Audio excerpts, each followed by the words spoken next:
Bonjour chers téléspectateurs, bienvenue dans votre émission Canaan Club, un instant agréable chez vous avec nous. Alors aujourd'hui nous allons aborder un sujet très intéressant. On se pose la question, sinon vous vous posez la question de savoir comment choisir une filière après le baccalauréat. Et aujourd'hui nous allons essayer avec nos amis du club mais aussi nos invités de comprendre cette question. Alors monsieur Georges Nguila, bonjour. Bonjour. Monsieur Paul-Ric Mboko. Bonjour Inel. Bonjour, amis du club. Madame Maillet, bonjour. Bonjour. Prière, s'il vous plaît, de nous faire un petit briefing sur votre profil afin que le public qui nous regarde puisse savoir qui êtes-vous. D'accord. Alors, je m'appelle Daphné Maillet. Je suis la fondatrice de Bridge Access, qui est une structure qui est basée à Kigali. Donc, on permet aux étudiants de l'Afrique francophone de poursuivre des études en anglais au niveau de Kigali, ainsi que des formations professionnelles. Merci. Alors, monsieur Cyrus de Lorient Mabunda, bonjour. Bonjour. Pouvez nous dire qui êtes-vous, votre profil, afin que ceux qui nous regardent puissent en savoir un peu plus sur vous. Alors, merci déjà de nous inviter à cette émission. Je suis exactement Cyrus de Lorient Mabunda, promoteur business développeur. Alors, business développeur parce qu'on aide ou j'aide les entrepreneurs, les entreprises à développer leur portefeuille client, à avoir plus de cash dans leurs entreprises. Promoteur parce qu'effectivement, j'ai plusieurs initiatives à mon arc, notamment ce forum, un des forums justement qu'on organise depuis 5 ans ici sur l'orientation, depuis le Sénégal et désormais au Congo. Alors vous voyez qu'on a des profils adaptés, adéquats pour répondre à vos questions de sorte à vous porter une meilleure satisfaction.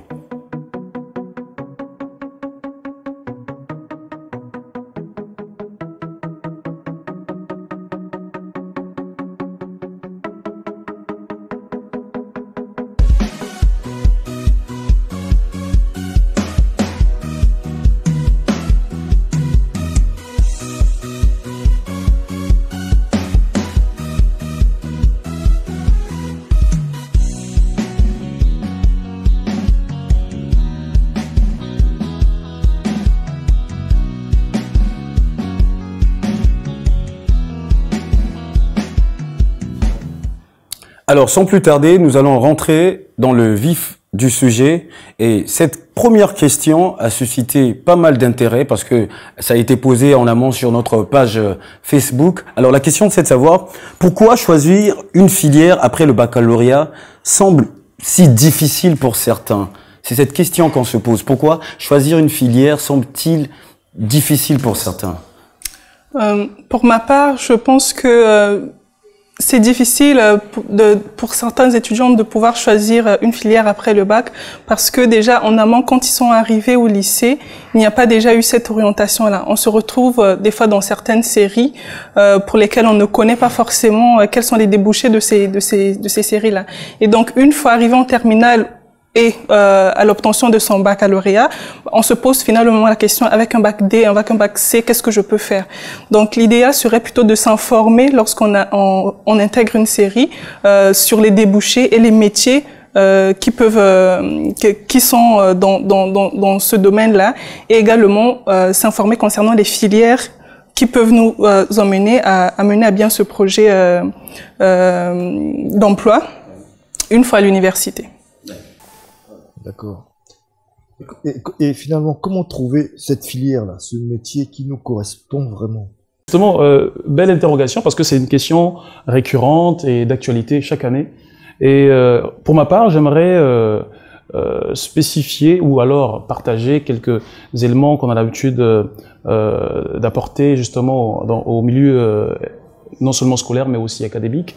Et pour la question, si on veut prendre le côté plus ou moins scolaire, alors ce qu'on recommande souvent, c'est de faire un bilan, c'est d'aller sur des éléments sur 2 étapes. La première étape, c'est de faire un bilan de compétences. Un bilan de compétences, un bilan de talent. Bilan de compétences se rapportera beaucoup plus, on va dire, aux matières qu'on a à l'école. Je suis peut-être en série littéraire, je vais faire du droit, je vais être journaliste, Alors, il faudrait justement que je m'assure que... en matière littéraire, voilà. correspondent bel et bien, voilà. Exactement. Donc, faire un bilan de compétences. Ouais. Est-ce que, plutôt en français, je suis très bon, excellent, moyen. Donc, essayer de ressortir ces points faibles, ces points forts, bien sûr. Autant pour moi, oui. et ces points faibles dans le bilan. Donc, dans le bilan, identifier les points forts et points faibles par rapport à ces compétences. Faire un bilan de talent. Parce que justement, je fais beaucoup plus parler du côté littéraire parce que je suis littéraire. Ah oui, ça vous se savez, voit, d'ailleurs. à la base. Donc du coup, vous savez, les gens peuvent ne pas être plutôt... on peut être en série littéraire, ne peut-être pas être bon, peut-être en anglais ou tout ce qui est dominante littéraire, mais avoir, on va dire, des talents qui se rapprochent plus à un domaine souhaité. Par exemple, vous êtes en A et tout le monde remarque ou constate que vous êtes un Molière. Vous êtes éloquent. Ça se distingue, c'est-à-dire quand vous parlez, tout le monde est captivé. Donc c'est une compétence à mettre à votre actif. Et donc il y en a d'autres compétences comme ça qu'il faut énumérer et dresser sur une fiche. Donc faire un bilan de ces compétences-là. Et du coup, ces bilans, autant de talents, de compétences, va au finish vous aider en fait dans le choix de votre filière ou de votre carrière à venir. Ensuite, quand vous êtes au niveau du choix, après il faut identifier, il faut que ce soit un choix de cœur. Il faut que vous aimez, c'est-à-dire si vous tombez d'accord que je vais être journaliste, que je vais être comptable, il faut vous accorder vous-même d'abord que vous aimez la chose. Donc que vous êtes passionné de la chose. Et vous serez opposé sans doute à des contraintes. Donc, certains font le choix de la contrainte, souvent l'imposition des parents. Et souvent, voilà, parce que papa est expert comptable ou papa est ingénieur chez Total, c'est souvent le cas, surtout chez nous ici, mon fils doit aussi aller chez Total. Ou alors l'enfant, parce que papa est dans le pétrole, gagne beaucoup d'argent, je vais faire comme mon père. Mais souvent les parents, et il faut condamner ça, souvent apposent un marteau pour vouloir obliger les enfants à faire ce qui ne correspond pas deux fois au profil adéquat de l'enfant. D'ailleurs, je pense que cette lancée, votre exposé, annonce déjà la prochaine question qui était en tout cas celle de savoir à qui se repose finalement la responsabilité de l'orientation. Est-ce sur l'élève soi-même qui doit faire, selon ce que vous avez dit plus ou moins, une auto-évaluation, ou plutôt sur le parent qui doit donner forcément des orientations par rapport à l'évolution de l'enfant concernant sa scolarité? Alors, si je peux me permettre, allez-y, parce que justement, alors justement, à mon humble avis, parce que justement, on peut avoir des avis partagés, mais qui aident aussi bien sûr les téléspectateurs, mais aussi des personnes qui sont dans ce choix-là. J'aimerais répondre sur deux volets. Idéalement, moi je ne peux pas vous imposer justement le choix de votre carrière. Il faut que cela vienne de vous. Donc on va dire à la base et pas de manière particulière, le dernier mot devrait revenir à l'élève ou à l'étudiant. Mais cependant, je pense que par rapport à nos écosystèmes, autant au Congo, en Afrique centrale, en Afrique de l'Ouest, où que l'on soit, les élèves ou les étudiants n'ont pas forcément les mêmes outils pour décider. Donc donc il est idéal que ce soit tout un cocktail, c'est-à-dire cocktail en griffe, que ce soit autant les parents, autant l'école, autant justement le système éducatif national qui permettent justement d'aider à la prise de décision. Parce que dans certaines écoles, on retrouvera les conseillers d'orientation, parce que c'est important justement d'aider les élèves, très tôt d'ailleurs, à identifier leur potentiel et finalement à faire le choix. Donc, bien que le dernier mot revienne à l'élève ou à l'étudiant, il faille que justement il y ait des ingrédients ou bien des éléments autour qui puissent l'aider à prendre la décision finale. À prendre en tout cas la décision finale. Est-ce que autour on a avec des amis du club, Monsieur Georges Guilla, avez-vous quelque chose à ajouter par rapport à ça? Non, c'était plutôt, votre qualité de sociologue. C'était plutôt lui demander si dans nos écoles privées et publiques de Pointe-Noire, on trouve des conseillers pédagogiques. Alors, école privée et publique de Pointe-Noire, et là c'est bien spécifique. Alors, je ne peux pas avoir la prétention de connaître toutes les écoles. Je suis allé dans certaines, mais le constat est que dans la plupart, il y a un manque justement de conseillers pédagogiques. Voilà, et c'est peut-être les DE, directeurs des études, qui peut-être de temps en temps s'improvisent ou bien essaient de conseiller les élèves, mais ce n'est pas vraiment, je ne peux pas, en tout cas pour ma part et pour l'expérience que j'ai déjà ou que nous avons vécu les dernières années, affirmer qu'il y a à 100% des conseillers d'orientation dans nos écoles. S'il y en a, alors le taux est faible. Ça, c'est pour ma part. D'accord. Donc, on peut dire qu'il y a un besoin réel de professionnels d'orientation scolaire. Exactement. Il y a un besoin réel. Oui. Ouais. Le besoin est là, et comme l'a dit mon confrère, Monsieur Cyrus, quand on fait un peu le sondage des différentes écoles, hein, même, disons, on prend le Congo dans son entièreté, ce sont beaucoup plus les DE ou encore les surveillants ou encore certains professeurs qui essayent.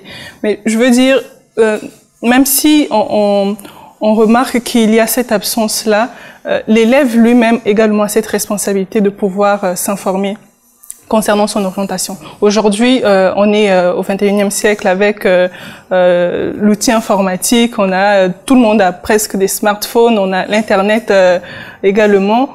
Ce serait intéressant de voir que on utilise cet outil-là à bon escient, non seulement pour WhatsApp et Facebook, on peut également retrouver certaines orientations sur Internet, s'informer sur ce qu'on souhaite faire ou encore sur le métier qui nous passionne finalement. Oui. Alors, en tout cas, on comprend, chers téléspectateurs, à la lumière des réponses apportées en tout cas à nos invités, les spécialistes dans le domaine d'ailleurs, vous trouvez satisfaction. Alors, il y a une question qui se pose. On voudrait savoir, peut-on se dire que finalement, je ne suis pas bon en maths, je vais choisir une filière qui va m'éviter les maths, mais ma passion me demande une filière qui m'oblige les maths. À ce moment-là, comment on fait face à ce dilemme, face à cette difficulté? On veut faire une filière, on veut suivre une filière, mais cette filière nous impose les mathématiques. Mais il s'avère qu'on n'aime pas les maths, parce que nombreux sont les téléspectateurs, en tout cas les élèves qui n'aiment pas trop les maths actuellement. Comment faire face à ce problème, vraiment, à cette difficulté? Monsieur Georges Nguila, Monsieur Paul-Rick Mboko, les amis du club, vous pouvez intervenir également avec nous et ensemble avec les invités afin de comprendre la question. C'est juste une petite intervention pour dire que on ne peut pas éviter les mathématiques. C'est-à-dire, ce qu'on peut leur dire, c'est plutôt d'avoir des répétiteurs pour bien faire leurs études en mathématiques, parce que même plus tard, ça leur suivra. Écoutez, on est tous ici à Pointe-Noire. Vous voulez un crédit à la Micodex. On va vous dire, bon, écoutez, on va créer les intérêts, tout ça. Et pourtant, dans votre vie, vous vous êtes dit, je ne serai jamais intéressé à ce genre. Alors là, si vous avez négligé tout cela, ça va vous rattraper. Mais les mathématiques financières, monsieur Georges Nguila, c'est au comptable, c'est à l'employé de la banque de le faire, c'est pas à nous, ça ne nous concerne pas. Bon, la personne à la limite. Oui, bien sûr. Bon, regardez, quand vous faites par exemple des études de sociologie ou de sciences politiques, c'est de la littérature. Mais on va vous dire que vos enquêtes là ne seront pas valables si vous ne nous montrez pas la méthodologie et puis les statistiques et autres. Alors là aussi, vous vous êtes dit, bon, moi j'étais en terminale A, je vais faire sociologie, je vais faire sciences politiques, je ne rencontrerai pas les maths. Vous arriverez au point où on va encore être buté à cause des mathématiques. Donc pour moi, le conseil c'est plutôt de dire à ceux qui pensent que moi je ne veux pas des mathématiques, qu'ils prennent des répétiteurs ou qu'ils demandent aux parents qu'on les aide pour qu'ils puissent apprendre les mathématiques. Parce que c'est difficile de s'échapper des mathématiques. Oui, c'est vrai que c'est difficile de s'échapper des mathématiques, mais à quelle échelle? Parce que apparemment, quand j'entends M. Nguila parler, il fait allusion aux mathématiques appliquées, on va dire. Hein. Les mathématiques dont, en tout cas, tout le monde requiert, ce sont les mathématiques de base, je pense. Ce qu'on appelle communément calcul. Mais M. Nguila porte à effrayer tout le monde. Hein. Tout le monde n'a pas besoin de mathématiques appliquées pour embrasser le domaine de son choix. Je veux être journaliste. J'ai pas besoin de mathématiques en tant que tel. Je sais compter. Alors, ce qu'il y a, c'est que pour un intellectuel, il y a une moyenne en fait. Le quotient intellectuel a une moyenne qui permet à tout le monde, quel que soit le domaine, d'avoir un minimum de connaissances dans tous les autres domaines. Ou par exemple, M. Cyrus disait qu'il est littéraire, mais je pense pas qu'il soit très nul en calcul. Ah ouais, pas forcément. Je pense pas qu'il soit très nul en calcul. Pas forcément. Mais pareil pour moi, je suis également donc littéraire forcément, et je ne pense pas être très nul en maths, parce que d'ailleurs au lycée, j'étais très bon en maths. Hein. Je suis allé vers la filière, vers la spécialité. Je suis allé vers la spécialité, pas forcément parce que j'étais nul en maths ou que je voulais pas faire les maths. Je suis allé simplement par choix, parce que c'est ce que je voulais faire. C'est là ma vision. Mais on peut se dire finalement, en plus, ça ne peut pas forcément être que les mathématiques. Voilà, ça peut être aussi une toute autre matière. Mais à ce moment-là, lorsqu'on se retrouve face à on peut appeler ça obstacle. Qu'est-ce qu'on fait? Mais si je tiens à faire des études, je donne un exemple comme ça, en pétrochimie, voilà. Et qu'on m'exige, par exemple, la physique, mais je ressens le désir vraiment de m'orienter vers cette filière. Je fais comment à ce moment-là si je n'ai pas forcément des connaissances ou je n'affectionne pas forcément la physique-chimie par exemple? Mais dans ce cas-là, on s'applique. Parce que juste pour rebondir à la question, c'est pas tant les maths en général comme vous l'avez dit, mais quand on a une vision, on a un métier en tête, on sait que par exemple on peut pas échapper aux mathématiques ou encore à la physique ou à la SVT et tout, mais on est tous capables. C'est pas parce que on n'y arrive pas sur le champ qu'on peut pas y arriver également. Donc on doit juste se donner les moyens pour se dire ça, je ne peux que le faire. Je ne peux pas passer outre les mathématiques ou la physique. Ça m'attendra pour ce métier, je dois m'impliquer. On a tous les capacités. On a parlé tout à l'heure de quotient intellectuel. On est tous aptes à pouvoir assimiler certaines choses. Donc, il faut juste se dire que si je veux devenir médecin, je dois m'appliquer dans ce domaine-là. Et c'est possible de le faire. Moi, j'étais pas bonne en maths, mais ça m'a pas empêché de faire la fiscalité. Mais parce que je me suis gardé en tête que je devrais m'appliquer en mathématiques pour le faire. Voilà. Alors, rapidement, si je peux rebondir. Allez-y, monsieur Cyrus. Vous savez, on dit qui veut aller loin prépare sa monture. Et effectivement, c'est pour ça que vraiment en amont, il est important de faire un bilan compétences et de talents et de faire un choix du cœur, parce que quand vous êtes passionné, que vous aimez quelque chose, quel que soit l'obstacle, vous allez vous donner les moyens pour surmonter ces obstacles. Et comme on l'a dit, ce n'est pas que pour les maths. Peu importe ce qu'on veut choisir de faire, ce qu'on va choisir de faire, c'est clair que tous les modules que j'aurai ne me plairont pas forcément. Mais je serai obligé de composer avec, donc de me préparer à me surpasser, dépasser les limites. À titre d'exemple, et il y en a des milliers, vous savez, il y a, je pense, c'est Abraham Lincoln qui voulait être président de la République. Oui. Aux États-Unis. Aux États-Unis.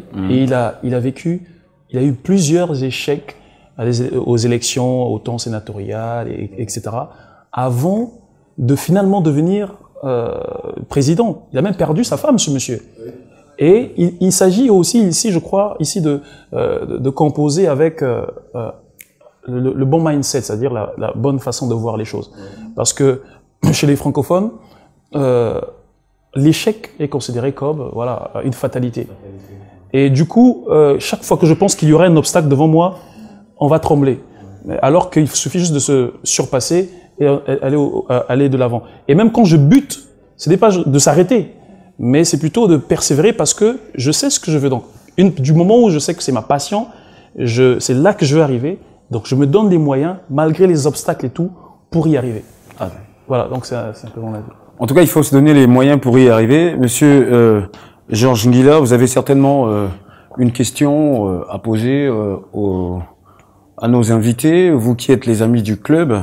Dans la plupart des écoles privées, on ne trouve pas des conseils d'orientation. Et donc là, le chose serait que dans les écoles publiques comme dans les écoles privées, qu'ils essaient quand même d'avoir des conseils d'orientation. Parce que le DE ou le surveillant parfois il n'est pas habilité, ou il peut être habilité, mais il n'a pas peut-être toute la gamme de métiers, par exemple, que les élèves souhaiteraient connaître.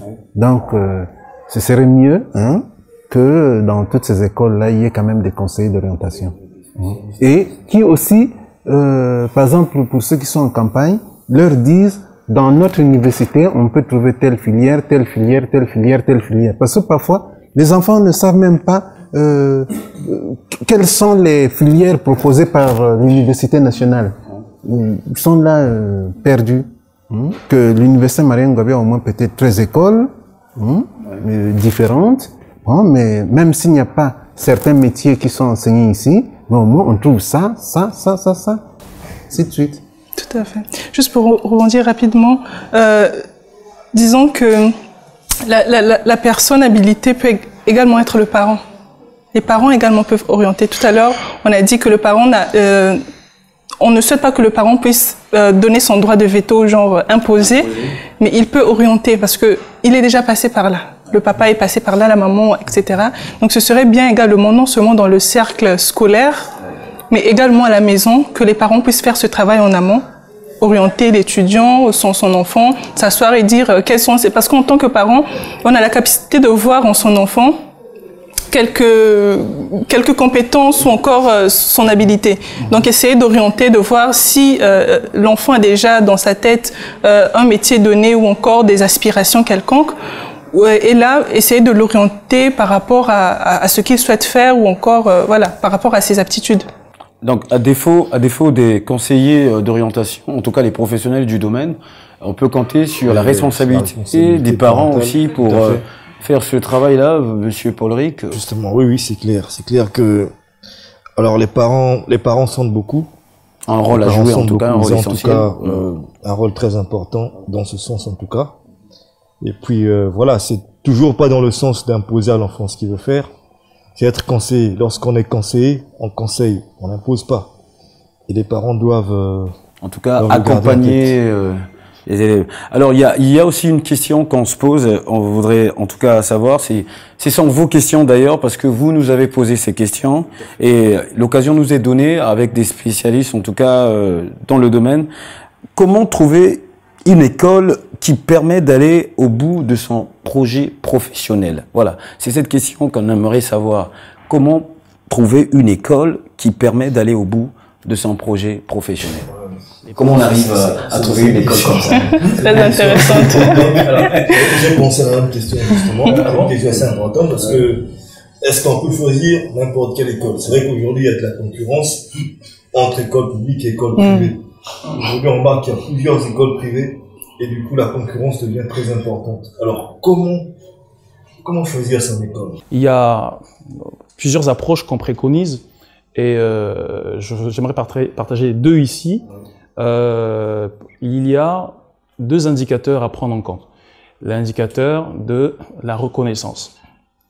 Autant pour le public, autant pour le privé, il faut s'assurer que, déjà que l'école soit reconnue, soit enregistrée.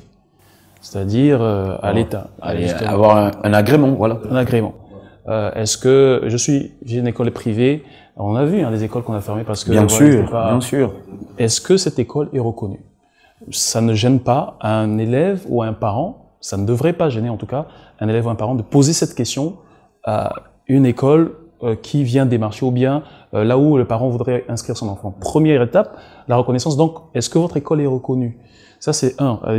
Concernant les universités, en Afrique, ou particulièrement l'Afrique francophone, c'est important de s'assurer que l'école en question soit accréditée CAMES. CAMES, c'est justement c'est une organisation justement qui régit la qualité justement de la formation au sein de justement de certaines universités, surtout privées. Donc, s'assurer bien sûr que ces écoles-là soient accréditées ou reconnues CAMES.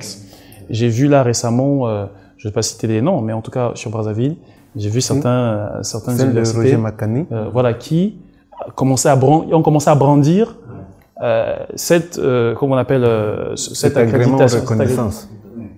il y en a beaucoup encore qui ne l'ont pas. Et je me souviens, en 2015, quand on est rentré, qu'on commençait à en parler, les élèves et les étudiants nous regardaient Kames, mais les promoteurs, ils savent ce que c'est. Ouais. Et or, pour être accrédité Kames, il y a un certain nombre de critères.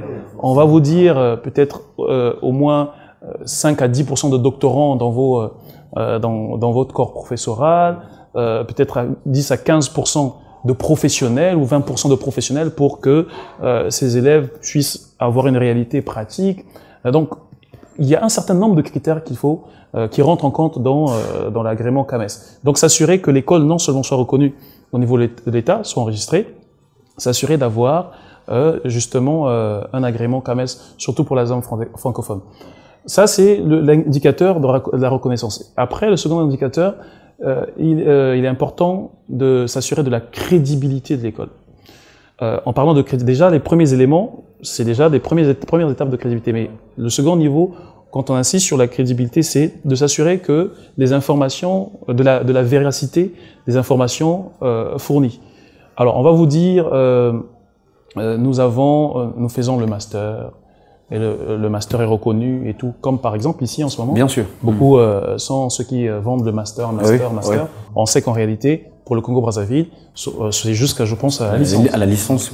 Donc, il y avait le master, mais l'État a interdit le master. Exactement. Donc, s'assurer justement que les informations que les écoles mettent à la disposition, voilà, en tout cas, soient des informations avérées. Ouais. Donc ça, en matière de crédibilité, parce que déjà, ça peut noter justement de la crédibilité ou en fait, on va dire de l'importance de l'école derrière.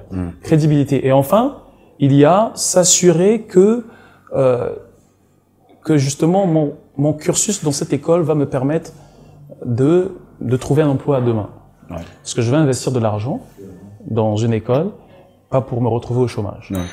Et justement, comment s'en assurer? C'est que souvent les écoles sont en partenariat avec des entreprises, ont un certain nombre de réseaux.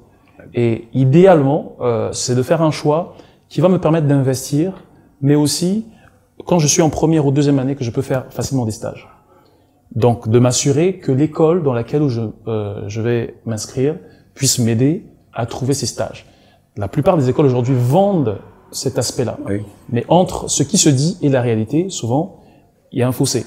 Donc, s'assurer que ce qu'ils disent, et c'est facile de s'en assurer, deux fois, il faut poser la question à ceux qui sont passés par cette école. De montrer, pourquoi pas, des images, des photos. Et donc, derrière, justement, ça peut aider à avoir de quoi. En tout cas, vous avez là plus ou moins des critères qui vous permettront, éventuellement, si vous avez un choix à faire pour concrétiser votre projet professionnel, il va falloir veiller sur ces critères, comme a dit Monsieur Cyrus. Et aussi, comme on vous dit, le temps nous est souvent imparti, nous surprend des fois. On arrive malheureusement à la fin de notre émission, mais je vous donne quand même très rapidement l'occasion de donner des conseils aux futurs étudiants, aux élèves en classe de terminale, s'il y a des conseils particuliers à leur donner par rapport à l'orientation après le baccalauréat, Monsieur Georges Nguila. Si, je voulais plutôt compléter ce qu'il vient de dire sur très vite derrière le temps, s'il vous plaît. Oui. Parce que nous avons par exemple l'Université du Littoral, elle n'a pas l'agrément CAMES, mais elle est en partenariat avec une université célèbre en France, tout comme l'ISTAC n'a pas d'agrément CAMES, mais cette école est en partenariat avec des universités en France, au point où leur crédibilité n'est même plus à rechercher auprès de l'agrément CAMES. Bon, maintenant, ce qui concerne les conseils, c'est comme disait madame, hein, aujourd'hui il y a l'internet, on peut s'informer, ce n'est pas seulement pour WhatsApp et Facebook, oui. Et avec ça, on peut taper à tel métier, voilà, et ça peut nous aider. Ça peut aider les élèves, tous ceux qui sont en terminale et autres. D'accord, des conseils, oui, madame. Exactement, donc on a l'auto-évaluation, voir ses compétences et tout ça, et ses aptitudes, et également l'auto-orientation aussi. Donc c'est de notre responsabilité en tant qu'étudiant, en tant que bachelier, de pouvoir faire des recherches concernant ce qu'on souhaite faire. N'hésitez pas à poser des questions, allez voir ceux qui sont à l'université, les parents, rapprochez-vous des gens pour avoir plus d'informations, c'est très important. Le travail intelligent, travailler de manière intelligente. On martèle souvent travailler dur, travailler dur, travailler dur. Mais on se rend compte que de nombreux sont ceux qui travaillent dur, mais pourtant qui butent au bac. Dans le travail intelligent, c'est travailler de manière concrète, peut-être si vous savez que vous êtes fort dans tel domaine, travailler sur les points faibles, vos points faibles. Parce que souvent à la veille du bac, vous croyez que des fois vous êtes très fort, mais vous arrivez à un sujet et des fois il peut vous arriver de combler sur vos points faibles. Donc si vous n'avez pas assez travaillé sur vous avez abandonné totalement les autres filières et au bac vous êtes buté. Donc travailler de manière intelligente, de manière souvent à ne pas trop stresser la veille et finalement deux fois c'est même le stress ou bien tous ces éléments qui vont vous empêcher d'obtenir votre bac. Travail intelligent. Travail intelligent. Monsieur Paul-Eric, vous avez un conseil certainement à donner Alors on y va pour moi on y va dans le même sens. Hein. Oui, oui. Le travail, se battre pour réaliser ses objectifs, se battre, se donner à fond, c'est le secret. Voilà. Alors, chers téléspectateurs, vous avez compris que vous devriez vous-même aussi vous donner les moyens, en tout cas pour réussir dans votre projet d'études. Alors nous sommes arrivés à la fin de notre émission. Nous vous remercions. Vous avez été nombreux à nous suivre. Vous pouvez continuer à liker notre page Facebook, à nous suivre également sur notre chaîne YouTube. Nous remercions l'espace qui nous a reçus, le salon de thé et spa, il était une fois. Nous remercions également notre partenaire, le salon de beauté et de mode Canaan Fashion, et nous vous donnons rendez-vous pour un prochain numéro. Merci.